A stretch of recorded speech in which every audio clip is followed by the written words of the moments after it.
Halo adik-adik, apa kabar hari ini? Semoga kabarnya baik-baik saja ya. Nah, hari ini kita akan belajar tentang teks eksplanasi. Tapi sebelum itu, kita berdoa dulu ya. Oke, kalau sudah selesai berdoa, kita lanjut. Untuk sebelum memulai pelajaran, apakah adik-adik sudah mengisi daftar hadir di Google Form yang kakak bagikan melalui Google Classroom?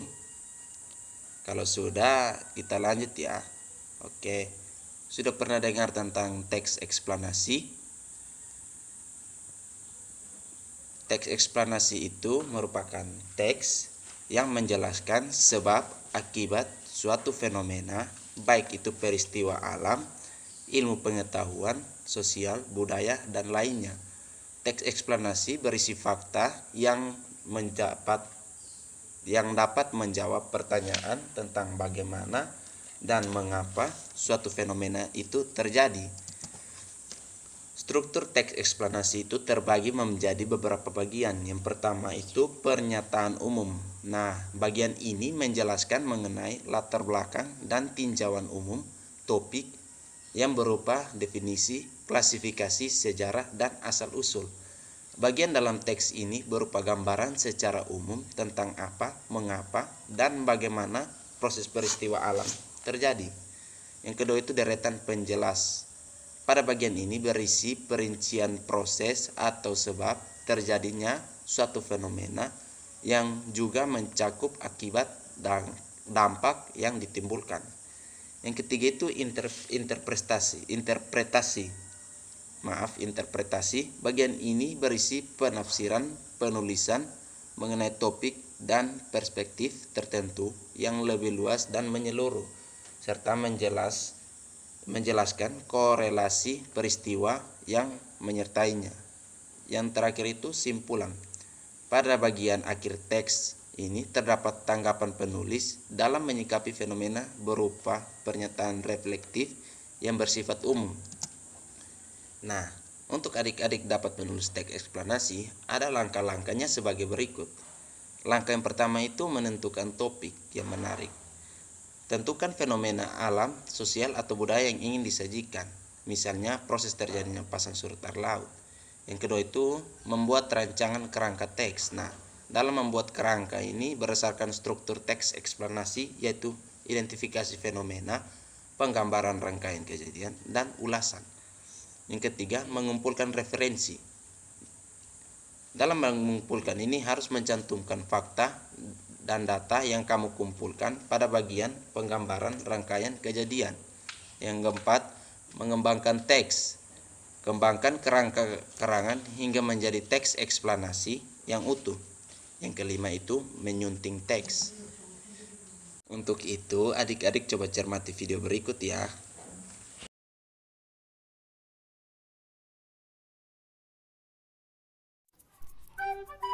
Halo semua, Assalamualaikum. Perkenalkan, nama saya Febri Dwi Putri Liana. Saya berasal dari Pendidikan Akuntansi B, Universitas Negeri Jakarta, Angkatan 2017. Pada kesempatan kali ini, kita akan membahas mengenai materi globalisasi. Nah, sebelum memulainya materi, teman-teman udah pada tahu belum apa sih globalisasi itu?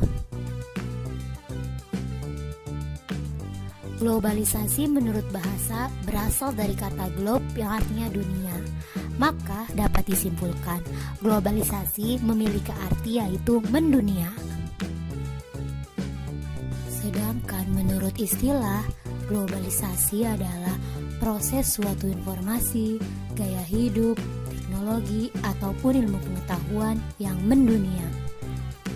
Adapun contoh globalisasi di bidang transportasi yaitu pada zaman dahulu ketika orang-orang yang ingin berpergian, mereka menggunakan delman. Namun, seiring berkembangnya iptek, orang-orang yang ingin berpergian menggunakan mobil. Contoh globalisasi di bidang komunikasi yaitu pada zaman dahulu Orang yang ingin berkomunikasi dengan jarak jauh, mereka menggunakan surat. Namun, seiring berkembangnya iptek, orang yang ingin berkomunikasi menggunakan handphone. Contoh globalisasi di bidang sandang pangan yaitu pada zaman dahulu masyarakat Indonesia hanya memakan makanan Nusantara saja, tetapi ketika masuknya era globalisasi, masyarakat Indonesia memakan makanan barat seperti McDonald's, KFC, Pizza Hut, dan lain-lain. Faktor penyebab globalisasi yaitu perkembangan iptek, adanya pasar bebas, adanya transparansi pers, dan adanya migrasi penduduk. Adapun dampak positif dari globalisasi yaitu masyarakat yang semakin maju, adanya hubungan kerjasama internasional, dan pasar semakin luas yaitu ekspor dan impor. Di samping adanya dampak positif dari globalisasi, adapun dampak negatifnya yaitu yang pertama yaitu lapangan kerja yang semakin sempit karena masyarakat Indonesia harus bersaing dengan bangsa lain untuk mendapat pekerjaan. Yang kedua yaitu rusaknya lingkungan hidup, contohnya seperti terjadinya polusi udara. Yang ketiga yaitu nilai-nilai sosial yang semakin hilang.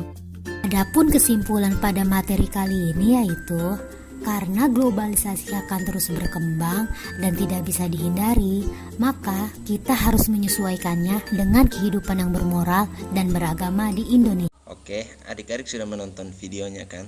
Sekarang kakak minta adik-adik coba membuat teks eksplanasi dari video tersebut dengan melihat langkah-langkah dalam menyusun teks eksplanasi. Yang pertama itu menentukan topik, kemudian buat rancangan kerangka teks. Yang ketiga itu mengumpulkan referensi, yang keempat mengembangkan teks, yang kelima itu menyunting teks. Nah, dalam teks eksplanasi itu harus ada beberapa struktur. Yang pertama itu pernyataan umum, deretan penjelas, interpretasi, dan simpulan.